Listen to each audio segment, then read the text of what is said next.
तोरी पई तो पई धारावाहिक आपण माने देखिबे जे कि कहिबे ए रूही आउ निशा भितरे निश्चय किसी गोटे संपर्क अच्छे नले से दी जनक भितरे एते सिमिलारिटी केमिते मते से सत कथा जानिबाको पड़िबा आ मो परिवार को बंचेबाको भी पड़िबा।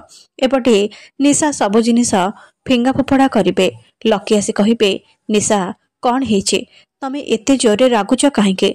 निशा कहिबे मु गोटे खराब बहु लगे मु किछि भी करि पारनी सेथिपाई त पूरा परिवार लोक मते घृणा करुचंते आ शेषरे सेमाने से रूही सहित मते तुलना करुचंते मु तांको कोन से रूही भड़िया लागुचे।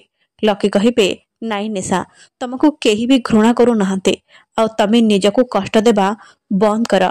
से रूही तो गोटे राक्षसी थिला जे मो परिवार को छारखार करि देथिला हेले तमे सेमिति नुह आउ तमे केबे रूही हेई परिबने से रूही मरी सारिचे। निशा भाबिबे तू ही तो मो हुकुम का एका तते व्यवहार करके मु सब किछि हासिल करि परिबे लके। एपटे माधवी कहिबे तू आम समस्त को मिछ कहिछु। अरे तू ए घर को आसीबार 2 घंटा हेने हेले समस्त को हैरान करि सारलुणी आउ समस्त को कष्ट भी दे सारलुणी। निशा कहिबे यारी पास्ता खाइकी मोर आज एमिति एलर्जी हेचे। नंदू कहिबे मु किछि भी करिनी मैडम। लकी कहिबे शट अप तो पई मो स्त्री आज एमिति अवस्था आ तू सॉरी कहिबा बदल रे जुक्ति करूछु।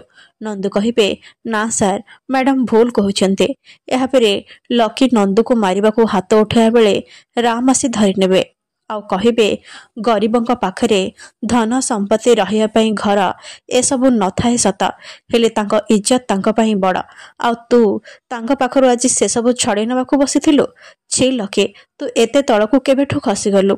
लकी कहिबे तू मते पुणी शिक्षा दबु। अरे ए अधिकार तू कोठो पाइलु